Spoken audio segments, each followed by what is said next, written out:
ایک شعر باقی رہ گیا ہے، میں اسے پڑھ دوں، کچھ دیر بات کروں گا. ماں بہنیں بیٹھی رہیں گی تو شاید ان کو میری بات سمجھ میں آئے گی انشاءاللہ. اے خوشا قسمت در محبوب سبحانی ملا، زندگی کو آستان شاہ جیلانی ملا. یوں لگا دیدار پا کر آستان غوث کا، جیسے ایک پیاسے کو ریگستان میں پانی ملا. اور میری مٹی کس طرح برباد ہو سکتی ہے جب خاک طیبہ کی ہوا بغداد کا پانی ملا. میری مٹی کس طرح برباد ہو سکتی ہے جب خاک طیبہ کی ہوا بغداد کا پانی ملا. اہل علم بیٹھے ہوئے شعر دیکھیں.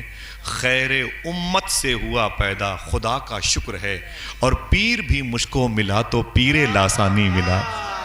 پیر بھی مجھ کو ملا تو پیر لاسانی ملا. بسم اللہ الرحمن الرحیم. محمد رسول اللہ. صدام بھائی جو نعت مدنی نعت کے یہ مالک ہیں، انہوں نے کہا تھا آصف بھائی جس موضوع پر بات کریں، یہ کل بھی ایک محفل میں تھے. اکثر راتیں گزرتی ہیں، اللہ ہماری راتوں کو پاک فرمائے.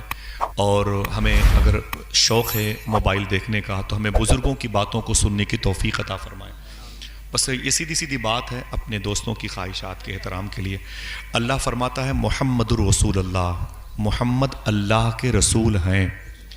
پھر ریورس کرتا ہوں، محمد اللہ کے رسول ہیں. آپ بولیں محمد، جس کا عقیدہ ہے ذرا زور سے بولیں محمد. ہاتھوں کو اٹھا کے بولیں محمد اللہ کے. کیا مطلب؟ جو آمینہ کے لال ہیں انہیں ایسا ویسا انسان مت سمجھنا، وہ اللہ کے رسول ہیں.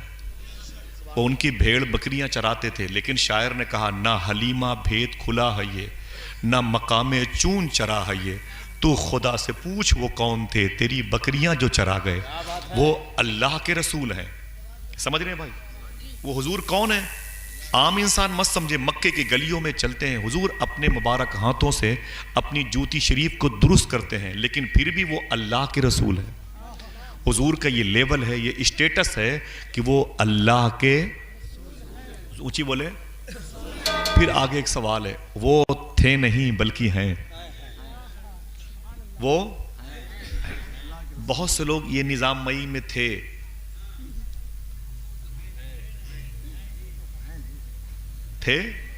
ابھی ہیں نہیں. آپ اپنے گھر میں تھے لیکن یہاں پر ہیں تو پھر ایک سوال پیدا ہوتا ہے کہ نظر کیوں نہیں آتے؟ قرآن کہتا ہے کہ حضور اللہ کے رسول ہیں تو پھر دکھائی کیوں نہیں دیتے؟ جب تک دکھائی نہیں دیں گے ہم دلیل کے طور پر کیا پیش کریں گے؟ جب سوال صوفی سلطان میاں سے کیا گیا حضور اگر ہیں تو دکھائی کیوں نہیں دیتے؟ آپ فرماتے ہیں کہ حضور جہاں ہیں وہاں تو ڈھونڈو. پوچھا گیا حضور رہتے کہاں ہیں؟ کہتے ہیں اپنے عاشقوں کے دلوں میں رہتے ہیں. وہ عاشق 12 سال کا بچہ بھی ہو سکتا ہے، وہ عاشق یہ جوان بھی ہو سکتے ہیں، اور وہ عاشقہ یہ ماں اور بہنیں بھی ہو سکتی ہیں. کوئی بھی ایسا ہو سکتا ہے جس کا دل پاک ہو، اس کا دل حضور کی قیام گاہ ہے. جس کا دل صاف ہو وہ حضور کا حجرہ ہے. جس کے دل میں غیبت اور حسد نہ ہو، ایمان کے ساتھ دل روشن ہو، تو پھر وہ حضور کی موجودگی کا ATM ہے. تو حضور کے رہنے کی جگہ عاشقوں کا. اونچی بولے. 10-12 سال کے بچے بیٹھے ہیں، ماں بہنیں بیٹھی ہیں، جوان لوگ بیٹھے ہوئے ہیں، اور بوڑھے لوگ بیٹھے ہوئے ہیں. جزاک اللہ جزاک اللہ. بوڑھے لوگ بیٹھے ہوئے ہیں. اب مجھ سے کوئی پوچھے کہ آصف بھائی حضور اگر بچوں کے دل میں ہیں تو وہ بچے کون سے ہیں؟ بوڑھوں کے دل میں ہیں تو بوڑھے کون سے ہیں؟ اگر جوانوں کے دلوں میں ہیں تو وہ جوان کون سے ہیں؟ اگر ماں بہنوں کے دلوں میں ہیں تو وہ ماں بہنوں کا دل کیسا ہے؟ اجازت ہے تھوڑی سی بات کر لوں؟ اپنے اپنے ماں باپ کی مغفرت کے لیے ہاتھوں کو اٹھا کے بولیں سبحان اللہ. بغداد چلیں گے نا انشاءاللہ؟ ہاں، اس کے بعد جب ملاقات ہو دعا کرو بغداد شریف میں ہو انشاءاللہ. یار میں انشاءاللہ انس بھائی بیٹھے ہوئے ہیں، عمران بھائی بہت اچھی نظامت کرتے ہیں. میں تو اتنے دن جلسے جلوس کرتا ہوں، خوب پیسے آ جاتے ہیں نا تو میں سیدھے بغداد چلا جاتا ہوں. یہ میری ماں بہنیں اگر ہنسے نا تو بتا دوں کہ میری جو اہلیہ ہیں وہ میرا پاسپورٹ چھپا کے رکھتی ہیں. حقیقت بات، وہ میرا پاسپورٹ چھپا کے رکھتی ہیں. وہ جانتی کہ ان کا کوئی بھروسہ نہیں ہے. کیوں؟ یہ اللہ کی طرف سے ہے. حضور غوث پاک فرماتے ہیں کہ جس کی دعائیں قبول نہ ہوں بغداد کی مٹی اٹھا کے دعا کریں. حضور غوث پاک فرماتے ہیں جس کو کعبہ دیکھنے کی خواہش ہو عبد القادر کا دربار دیکھ لے. حضور غوث پاک فرماتے ہیں جس نے نہ دیکھا مدینے والے کو عبد القادر کو دیکھ لے. حضور غوث اعظم سرکار فرماتے ہیں اپنے حجرے سے باہر نکلے، پیٹھ قبلہ کی طرف تھی، چہرہ مرقد غزالی کی طرف، باب حلب کی طرف تھا.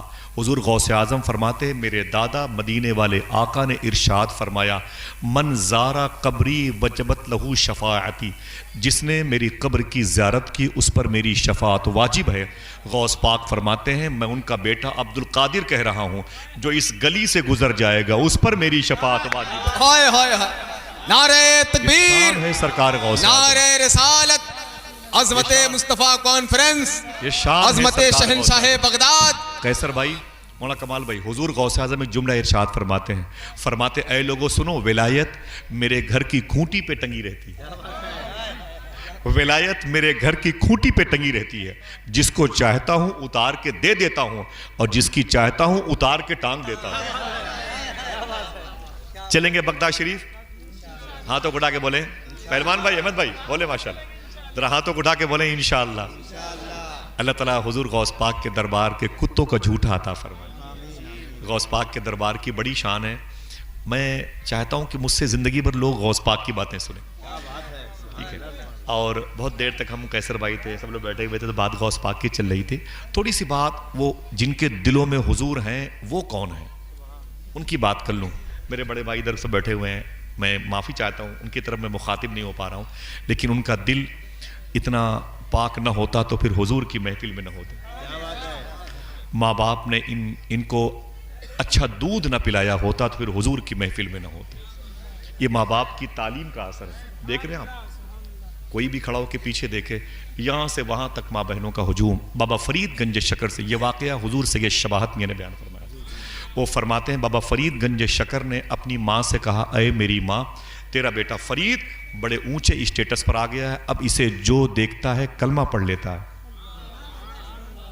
جو دیکھتا ہے کلمہ پڑھ لیتا ہے. بابا فرید کی ماں کہتی ہے میرے بیٹے اس میں تیرا کوئی کمال نہیں، سارا کمال میرا ہے. تو فرماتے ہیں بابا فرید اس میں تیرا کیا کمال ہے؟ ایک ایک پیر پہ کھڑے ہو کے قرآن میں پڑھتا ہوں، راتوں کو لمبی لمبی تلاوتیں میں کرتا ہوں، اپنے دسترخوان کا کھانا دوسروں کو میں دے دیتا ہوں، غریبوں کی خدمت میں کرتا ہوں، کمال میرا ہے کہ تیرا ہے؟ ماں نے رو کے کہا اے میرے بیٹے فرید، اگر بچپن میں تجھے وضو کر کے دودھ نہ پلایا ہوتا تو یہ کمال تیرے اندر نہ پیدا ہوا ہوتا. بھائیو بہت بہت مبارک ہو تمہیں، حضور کی محفل میں مدینے کی طرف بیٹھنا بہت بہت مبارک ہو، اور آپ کا بغداد کی طرف چہرہ کر کے بیٹھنا بہت بہت مبارک ہو. اللہ میری ماں بہنوں کے گھر کے آنگن میں حضور غوث پاک کے غلاموں کی تعداد میں اضافے کی پاکیزہ صورتیں پیدا فرمائیں. آئیے دیکھیں حضور جن کے دلوں میں ہیں وہ عاشق ہوتے ہیں، وہ کون ہیں جن کی طرف اشارہ ہو رہا ہے؟ محمد اللہ کے رسول ہیں تو کہاں ہیں؟ پتہ چلا یہی ہیں. وہ یہی کا ایرو کدھر گھومتا ہے؟ بیٹھے رہیے گا انشاءاللہ. میرے آقا صلی اللہ علیہ وسلم مدینہ شریف میں رہتے تھے، اور مدینہ شریف میں ایک یہودی ایسا شخص تھا جو حضور کو گالیاں دیتا تھا، جس کی راتیں حضور کو گالیاں دینے میں، حضور کی برائیاں کرنے میں خرچ ہوتی تھیں. اس کی میجورٹی حضور کی دشمن تھی. جب بھی بات کرتا حضور کے خلاف بات کرتا. اس کے گھر آنگن کے در و دیوار بھی حضور کے دشمن تھے. اس کی ثقافت، اس کی تہذیب، کلچر سب حضور کے دشمن. اس کے گھر میں ایک 12 سال کا بیٹا تھا، وہ بھی حضور کے خلاف سنتے سنتے پریشان ہو گیا. ایک دن مدینہ شریف میں وہ یہودی کا بچہ کہتا ہے میں ادھر سے جا رہا تھا، ادھر سے حضور آ رہے تھے. ادھر سے آپ کی محبت قبول ہو گئی تو پھر یہ کہنا غلط ہوگا ادھر سے حضور آ رہے تھے، یہ کہنا صحیح ہوگا ادھر سے حضور آ رہے ہیں. سمجھ رہے ہیں؟ اگر آپ کی محبت قبول ہو جائے. وہ یہودی کا بچہ کہتا ہے جسے آپ اپنی زبان میں جنسنگی کہتے ہیں، تعصب پرست، جو بھائی بھائی سے نفرت کرے، بھائی بہن سے نفرت کرے، پڑوسی سے نفرت کرے، اسے ہندی زبان میں جنسنگی کہتے ہیں. اور اس کا باپ تو حضور سے نفرت کرتا تھا. اللہ کے نبی صلی اللہ علیہ وسلم ادھر سے آ رہے تھے، یہودی کا بچہ ادھر سے جا رہا تھا. اس نے کبھی حضور کو نہیں دیکھا تھا. جب اس نے اللہ کے نبی کو دیکھا تو ٹھہر گیا، حضور کے قریب گیا اور پوچھا کہ آپ کون ہیں؟ میرے آقا فرماتے ہیں جس کا کوئی نہیں میں اس کا ہوں. ذرا محبت سے کہہ دیں سبحان اللہ.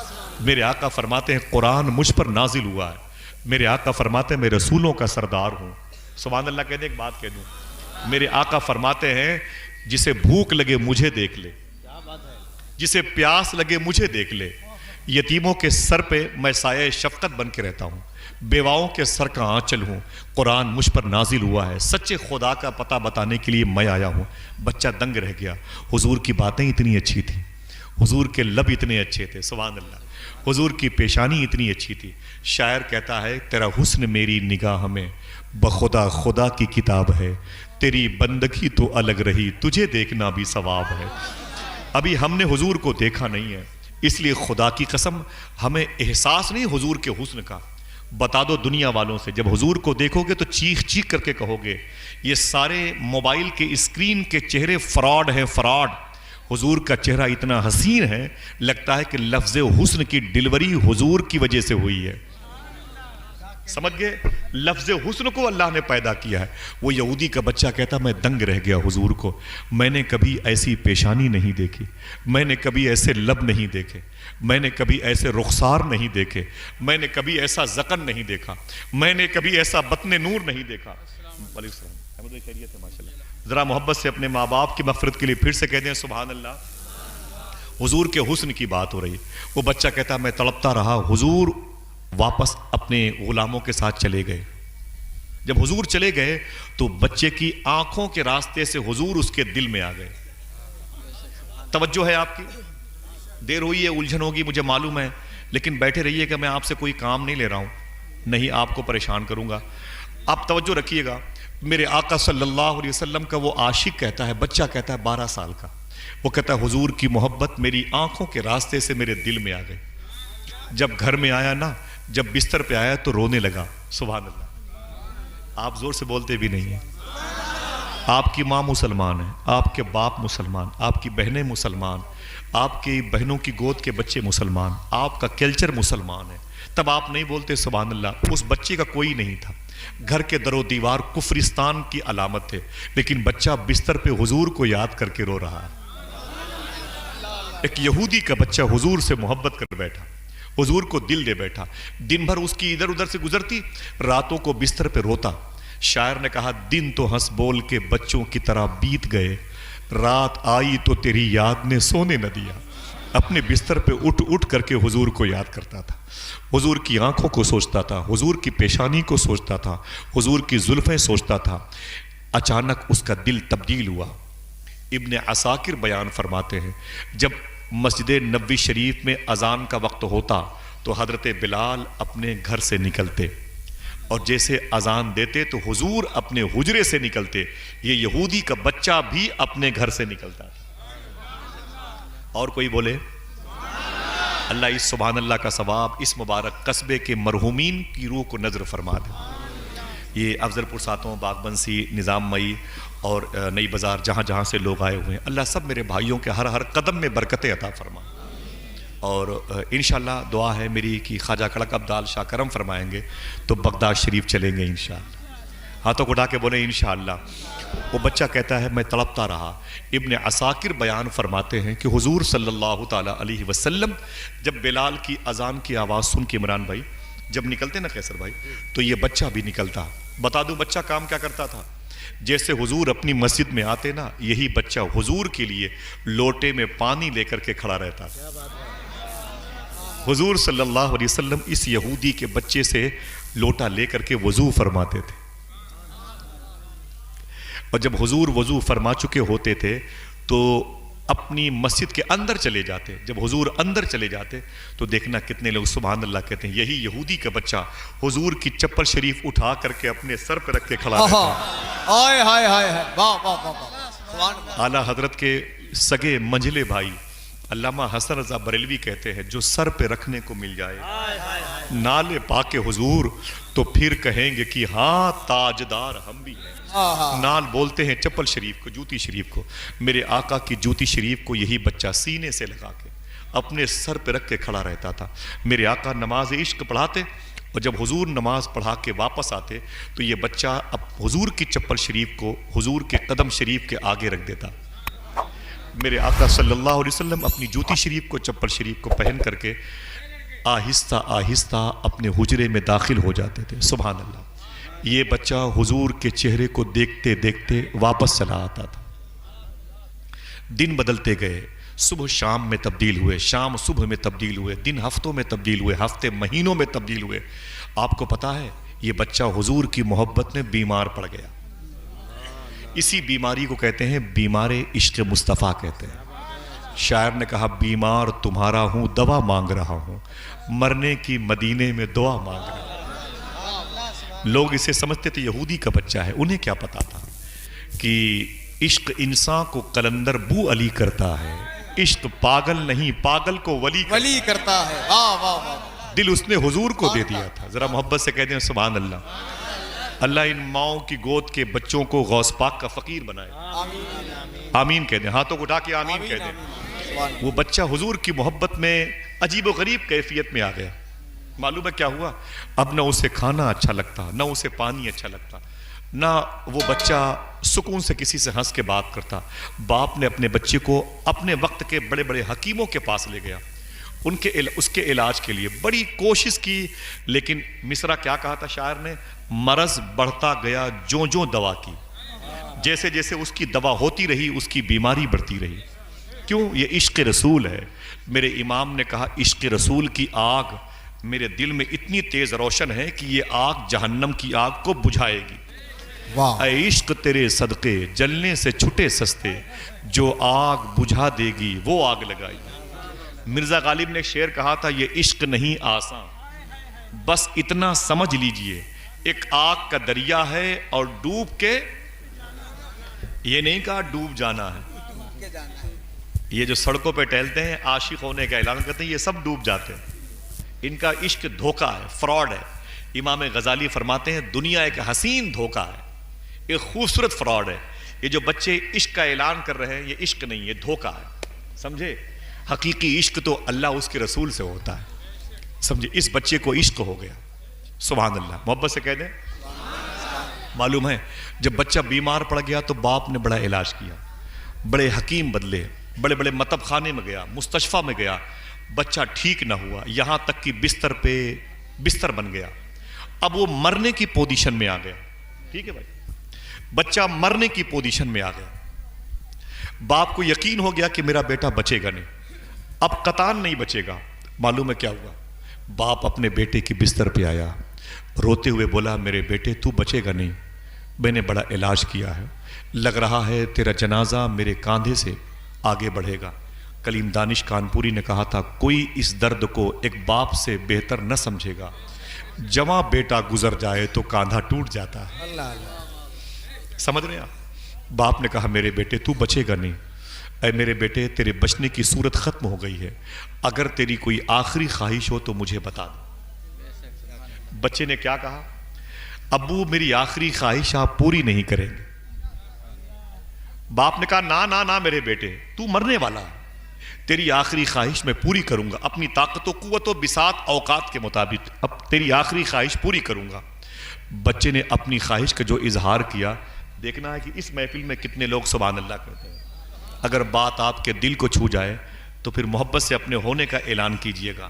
باپ نے کہا میرے بیٹے تیری آخری خواہش بتا تو صحیح, میں اسے پوری کروں گا. بچے نے رو کر کے کہا میرے ابو میری آخری خواہش یہ ہے کہ مرنے سے پہلے ایک مرتبہ حضور کو دیکھنا چاہتا ہوں. سبحان اللہ سبحان اللہ سبحان اللہ. میری نگاہ میں بخدا خدا کی کتاب ہے, تیری بندگی تو الگ رہی, تجھے دیکھنا بھی ثواب ہے. سبحان اللہ. مرنے کی پوزیشن پہ ہے, دوا کام نہیں کر رہی لیکن دل کام کر رہا ہے, کھانا اچھا لگتا نہیں لیکن حضور کی محبت دل میں ہے. اے عشق تیرے صدقے جلنے سے چھٹے سستے, جو آگ بجھا دے گی وہ آگ لگائی. بچے نے کہا میرے باپ میں مرنے سے پہلے ایک مرتبہ حضور کو دیکھنا چاہتا ہوں. میری بہنوں سنو, لوگوں نے اپنے گھر میں ایسے ایسے جیالے بھی دیکھے ہیں 12 سال کی عمر میں دل حضور کو دے بیٹھے. باپ نے کہا بیٹے یہ کیا ماجرا ہے, کیا مطلب تو حضور سے محبت کرتا ہے؟ بچے نے کہا تفصیل میں جانے کا وقت نہیں ہے, اگر میری آخری خواہش پوری کرنا چاہتے ہیں تو حضور کو بلا دیجیے. باپ مرتا نہ کرتا کیا کرتا, آیا حضور کی بارگاہ, پہلی مرتبہ حضور کی بارگاہ. میرے آقا تشریف فرما تھے, اس نے حضور کو دیکھ کے فرمایا کہ اے مسلمانوں کے نبی, میرا بیٹا مرنے کی پوزیشن پہ ہے اور آپ کو یاد کر رہا ہے، آپ کو دیکھنا چاہتا ہے۔ حضور نے اپنے غلاموں سے فرمایا اے میرے عاشقوں چلو۔ کیا کہنے، واہ واہ واہ واہ واہ واہ واہ واہ۔ کیا فرمایا حضور نے؟ چلو چلو چلو اے میرے عاشقوں چلو۔ باپ نے کہا جلدی چلیں، میرے بیٹے کی روح نکل سکتی ہے۔ یہ میرے دوست اچھے اشعار سننے پڑھنے والے لوگ بیٹھے ہوئے، میں 2 شعر پڑھتا ہوں اور اپنی یہ مبارک کوشش کو آپ سب کے قدموں میں رکھتا ہوں۔ دیکھیں 2 شعر کو کتنے سمجھدار لوگ سمجھ کر کے بولتے ہیں۔ حضور فرماتے ہیں چلو، باپ کہتا ہے اس کی روح نکل جائے گی، جلدی چلیں۔ شاعر کہتا ہے حباب ہستی کو رفتہ رفتہ فنا کے ساحل پہ لا رہا ہوں۔ حباب بولتے ہیں پانی کے بلبلے کو۔ دیکھیں حباب ہستی کو رفتہ رفتہ فنا کے ساحل پہ لا رہا ہوں، یہ دل کی دنیا تو مٹ چکی ہے، اب اپنی ہستی مٹا رہا ہوں۔ جو پیچھے بیٹھے ہوئے سبحان اللہ کہنے کو تیار رہیے گا، چوتھے مصرے کا انتظار نہ کیجیے گا۔ حضور فرماتے چلو میرا عاشق انتظار کر رہا ہے۔ شاعر کہتا ہے حباب ہستی کو رفتہ رفتہ فنا کے ساحل پہ لا رہا ہوں، یہ دل کی دنیا تو مٹ چکی ہے، اب اپنی ہستی مٹا رہا ہوں۔ ادھر وہ گھر سے نکل رہے ہیں، ادھر میرا دم نکل رہا ہے۔ ہائے ہائے ہائے، اللہ اللہ اللہ اللہ اللہ اللہ اللہ۔ حباب ہستی کو رفتہ رفتہ فنا کے ساحل پہ لا رہا ہوں، یہ دل کی دنیا تو مٹ چکی ہے، اب اپنی ہستی مٹا رہا ہوں۔ ادھر وہ گھر سے نکل رہے ہیں، ادھر میرا دم نکل رہا ہے، دغا کہاں دے گئی ہے قسمت، وہ آ رہے ہیں میں جا رہا ہوں۔ اللہ اللہ، واہ واہ واہ، ادھر وہ گھر سے نکل رہے ہیں۔ جیتے رہی، اللہ سلامت رکھ۔ اللہ اکبر۔ ادھر وہ گھر سے نکل رہے ہیں، ادھر میرا دم نکل رہا ہے، دغا کہاں دے گئی ہے قسمت، وہ آ رہے ہیں میں جا رہا ہوں۔ میرے آقا صلی اللہ علیہ وسلم پہلی مرتبہ اس یہودی کے گھر تشریف لائے۔ زور سے بول سکتے ہیں سبحان اللہ۔ کیا آپ نے دعا نہیں مانگی؟ سنا ہے آپ ہر عاشق کے گھر تشریف لاتے ہیں، میرے بھی گھر میں ہو جائے چراغاں یا رسول اللہ۔ ہاتھوں کو اٹھا کے بولو میرے بھی گھر میں ہو جائے چراغاں، میرے بھی گھر میں ہو جائے چراغاں یا رسول اللہ۔ آج حضور اس کے گھر میں آئے ہیں، سبحان اللہ۔ عمر بھر کی بے قراری کو قرار آ ہی گیا، اس نے پہلی مرتبہ اپنے گھر میں حضور کو دیکھا۔ شاعر کہتا ہے وہ آئے گھر میں ہمارے، خدا کی قدرت ہے، وہ آئے گھر میں ہمارے، خدا کی قدرت ہے، کبھی ہم ان کو کبھی اپنے گھر کو دیکھتے ہیں۔ واہ واہ واہ، وہ آئے گھر میں ہمارے، خدا کی قدرت ہے، کبھی ہم ان کو کبھی اپنے گھر کو دیکھتے ہیں۔ حضور تشریف لائے، بچہ بستر پہ لیٹا ہوا ہے، حضور کو دیکھا تو رونے لگا۔ یہ آنسو خوشی کے آنسو تھے، سبحان اللہ۔ حضور نے فرمایا کلمہ پڑھ لے۔ سب بولیں کیا فرمایا؟ اونچی بولیں، اونچی واہ بولیں، واہ واہ، زور سے بولیں کیا فرمایا؟ کلمہ پڑھ لے۔ میرے آقا فرماتے ہیں کلمہ پڑھ لے۔ جیسے حضور نے کہا کلمہ پڑھ لے، اس نے ڈر کے مارے اپنے باپ کو دیکھا کہ جیسے کلمہ پڑھوں گا میرا باپ ناراض ہو جائے گا۔ جیسے فرمایا حضور نے کلمہ پڑھ لے، اس نے اپنے باپ کو دیکھا، اللہ نے اس کے باپ کے دل کو بدل دیا۔ دیکھنا پھر کتنے لوگ سبحان اللہ کہتے ہیں۔ سبحان اللہ، حضور نے فرمایا کلمہ پڑھ لے، تو اس نے اپنے باپ کو دیکھ کے ڈرا۔ باپ کہتا ہے میرے بیٹے پڑھ لے، یہ تیری قسمت ہے، تیرے گھر آئے ہوئے ہیں۔ ہائے ہائے، نعرہ تکبیر، نعرہ رسالت، عظمت مصطفیٰ کانفرنس، ذکر رسول الثقلین۔ اے میرے بیٹے یہ تیری قسمت ہے، تیرے گھر آئے ہوئے ہیں۔ کہاں کنویں پیاسوں کے پاس جاتے ہیں، پیاسوں کو کنویں کے پاس جانا پڑتا ہے۔ شاعر نے کہا تھا غالباً مظفر وارسی نے، یوں تیرا اسم گرامی میرے لب پر آ گیا، جیسے دریا تشنگی کے پاس چل کر آ گیا۔ اس نے کلمہ پڑھا، کہہ دو سبحان اللہ۔ آپ بھی پڑھیں، لا الہ الا محمد رسول اللہ، لا الہ الا اللہ محمد پڑھے پڑھے پڑھے ماشاءاللہ، اونچی آواز میں، محمد رسول اللہ، لا الہ الا اللہ۔ ایک مرتبہ اور پڑھ لیں، لا الہ الا اللہ صلی اللہ علیہ وسلم جیسے اس نے کلمہ پڑھا حضور اس کے گھر سے باہر نکلے. حضور اس کے گھر سے باہر نکلے. جیسے حضور اس کے گھر سے باہر نکلے اس کی روح بدن سے نکل گئی. سبحان اللہ. حضور کو دیکھا, کلمہ پڑھا, انتقال کر گیا. جب حضور اس کے گھر سے باہر آئے تو اس کا باپ اپنے گھر سے نکل کے باہر آیا. کہا او مسلمانوں کے نبی. فرماتے میرے آقا کیا بات ہے؟ کہا وہ میرا بیٹا مر گیا, اب میرے کسی کام کا نہیں, اپنے دھرم کے مطابق لے جائیں اس کو, آپ اپنے مذہب کے مطابق اسے لے جائیں. میرے آقا فرماتے اے میرے غلاموں چلو واپس, اسے لے لو, اسے میں اپنے ہاتھوں سے غسل دوں گا. کہہ دو سبحان اللہ. اسے میں کفن کا انتظام کروں گا. سبحان اللہ. خوش ہونے کا وعدہ کرو. حضور فرماتے ہیں اس کی نماز جنازہ میں پڑھاؤں گا.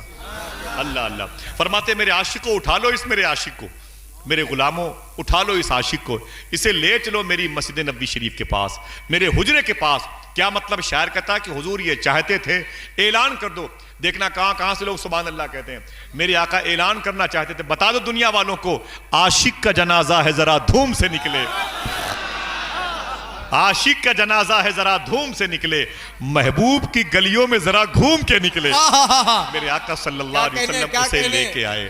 میرے آقا نے اس کو اپنے مبارک ہاتھوں سے غسل مبارک دیا. کہہ دو سبحان اللہ. حضور نے اس کے کفن کا انتظام کیا. حضور نے اس کی نماز جنازہ پڑھائی. کوئی نہ بولے, جو 12-13 سال کے بچے بیٹھے ہیں وہی سبحان اللہ کہتے ہیں. بچے یہ سوچ کے بولیں کہ میری عمروں کے خاندان والوں کی بات چل رہی ہے کہ نہیں. سبحان اللہ. محبت سے کہتے ہیں سبحان اللہ. 12 سال کا بیٹا, حضور نے اس کی نماز جنازہ پڑھائی. قریب میں ایک قبرستان ہے جسے دنیا کی سب سے عظیم قبرستان کہا جاتا ہے, جسے جنت البقیع شریف کہتے ہیں. اللہ ہم سب کو بقیع شریف میں موت عطا فرمائے, دفن کی توفیق مل جائے. بتا دوں احمد بھائی, اس سال میں میری ماں بہنیں بیٹھی ہوئی ہیں, اس سفر میں بغداد شریف جاتے 11ویں شریف میں, اس کے بعد بھی گیا. اس کے بدلے آپ اس بچے کو, اس شہزادے کو, اس مبارک خوش قسمت انسان کو جس نے اپنے اسلام کو ظاہر نہیں کیا تھا حضور کے جانے سے پہلے, بس یوں سمجھ لیں کہ اقرارم باللسان کی منزل سے نہیں گزرا لیکن وتصدیقم بالقلب کی منزل سے گزر چکا. حضور کے ایک مرتبہ کہنے پر کلمہ پڑھ لیا. حضور نے اس کی نماز جنازہ پڑھائی. دنیا کا سب سے عظیم قبرستان بالکل بغل میں ہے جسے بقیع شریف کہتے ہیں, جس میں سب سے پہلے دفن ہونے والے صحابی ہیں حضرت عثمان بن مظعون. 10,000 سے زیادہ حضور کے صحابہ جس قبرستان میں آرام کر رہے ہیں اس کو جنت البقیع شریف کہا جاتا ہے. کیا کہا جاتا ہے؟ سب بولے. ایک بات سن لیں, اپنی بات کرتا ہوں. اگر اس قبرستان میں کوئی دفن نہ ہوتا, صرف حضور کی لاڈلی بیٹی مخدومہ فاطمہ کی قبر ہوتی, تب بھی یہ بقیع شریف ہی کہلاتی. یہ زمین بقیع شریف ہی کہلاتی. اس زمین میں اگر سبحان اللہ کہنے کا وعدہ کرو, بتا دوں کون کون لیٹا ہے. اسی زمین میں مخدومہ فاطمہ اور علی کے گھر کی پہلی بہار, امام حسین کے بڑے بھائی, مخدومہ زینب کے سگے بڑے بھائی امام حسن بھی لیٹے ہوئے ہیں. سبحان اللہ سبحان اللہ. اسی قبرستان میں امام حسین کے سگے بیٹے امام زین العابدین بھی لیٹے ہوئے ہیں. سبحان اللہ. اسی قبرستان میں ان کے سگے بیٹے امام باقر بھی لیٹے ہوئے ہیں. سبحان اللہ. بڑے آپ نے ان کے نام پر نیاز کی ہے بھائی, اور خستہ وغیرہ کھایا ہے, ہاں تو کم سے کم حق تو ادا کیجئے. اسی قبرستان میں وہ بھی لیٹے ہیں کہ جن کے نام کی کونڈا کی نیاز ہوتی امام جعفر صادق رضی اللہ عنہ. سبحان اللہ. حضور کے چچا جناب عباس رضی اللہ تعالیٰ عنہ وہ بھی لیٹے ہوئے ہیں. حضور کی الگ 3 شہزادیاں بھی آرام کر رہی ہیں. حضور کی 2 بیویاں میمونہ مخدومہ اور امی خدیجہ یہ مکہ شریف میں ہیں, نویریہ چیک پوسٹ پہ ہیں. بقیہ حضور کی ساری ازواج مبارکہ اسی مبارک قبرستان میں لیٹی ہوئی ہیں. اور اگر زور سے سبحان اللہ کہنے کا وعدہ کرو, بتا دوں چپکے سے, اسی قبرستان میں امی حلیمہ بھی لیٹی ہوئی ہے. سبحان اللہ سبحان اللہ. اور کوئی بولے نہ بولے, ماں بہنوں تک آواز پہنچ جائے گی. اسی قبرستان میں مولا علی کی سگی ماں مخدومہ فاطمہ کی ساس, حضور کی سمدھن امام حسن حسین زینب و محسن کی دادی مخدومہ فاطمہ بنت اسد بھی آرام. سبحان اللہ. حضور کی پھپھو بھی ہیں, امام مالک بھی ہیں, عبد الرحمن بن عوف بھی ہیں. ارے 10,000 صحابہ ہیں اسی قبرستان میں. یہ دنیا کی سب سے عظیم قبرستان ہے. دعا کرو اللہ وہاں پر ہم سب کو حاضری کی توفیق عطا فرمائے. قافلے جا رہے ہیں, دعا کرو کبھی ہم سب کو جانے کی توفیق مل جائے. آمین کہہ دو انشاءاللہ. ماں بہن میں بھی گزارش ہے کہ وہ حضور کی محبت میں تڑپا کریں, رویا کریں. سمجھے بھائی؟ الحمدللہ رب العالمین. تو اسی قبرستان, اور دنیا کی سب سے بڑی قبرستان کہاں ہے بتا دوں؟ وہ ہے نجف میں. نجف کہاں ہے؟ کربلا شریف سے 80 کلومیٹر کے فاصلے پر. کربلا کہاں ہے؟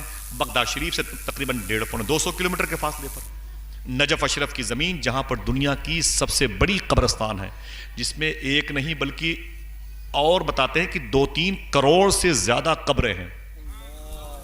50 کلومیٹر دور تک پھیلا ہوا قبرستان, جس میں صالح علیہ السلام اور ہود علیہ السلام 2 نبی لیٹے ہوئے.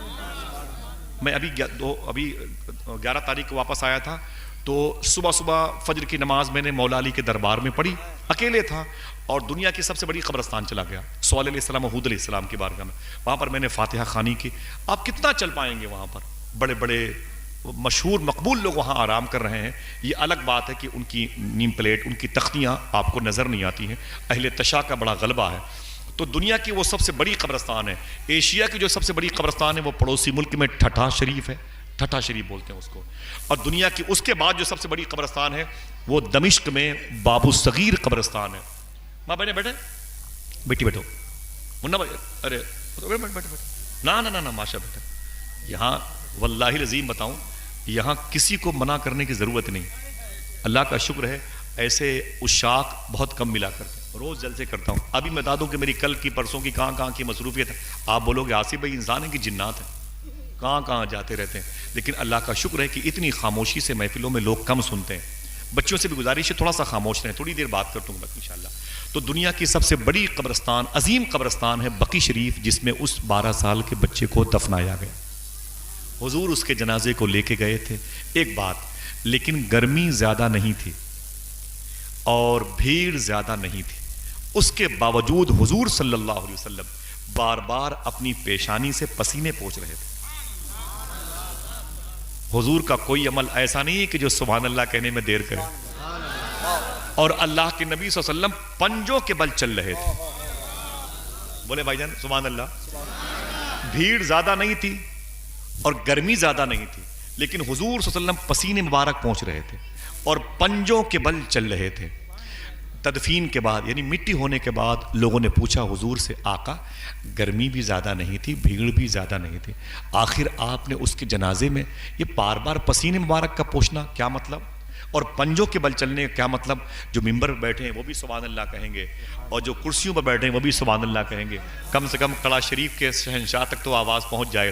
میرے آقا نے خوش ہو کے فرمایا, بات دراصل یہ ہے کہ وہ بچہ مجھ سے اس قدر محبت کرتا تھا کہ اس کے جنازے میں اتنے فرشتے آ گئے تھے, مجھ محمد کو بھی چلنے میں دشواری پیدا ہو رہی ہے. اللہ اکبر, سبحان اللہ. عاشق کا جنازہ ہے ذرا دھوم سے نکلے. کیا مطلب؟ وہ جو قرآن میں کہا گیا محمد اللہ کے رسول ہیں, وہ جس کے دلوں میں ہیں وہ یہی دل ہوتے ہیں. سمجھ رہے ہیں؟ وہ جن کا دل پاک ہوتا ہے, انہی پاک لوگوں میں سے وہ ایک شہزادہ تھا جس نے ایک مرتبہ حضور کو دیکھا تھا, دل حضور کو دے دیا تھا. دعا کرو اسی عاشق کی پاکیزہ قدم کی کچھ سوغات, کچھ خیرات ہم کو اور آپ کو مل جائے. یہ 12 سال کے بچے ہیں. اب اگر کوئی پوچھے کہ جوانوں میں کسی نے حضور سے محبت کی ہے, بوڑھوں میں کسی نے محبت کی ہے, سمجھ رہے ہیں آپ؟ تو میں بتاتا ہوں نا کہ کیسے کیسے لوگ تھے جن لوگوں نے حضور سے کیسی کیسی محبت کی. بوڑھے لوگوں سے بتا دوں آپ سے,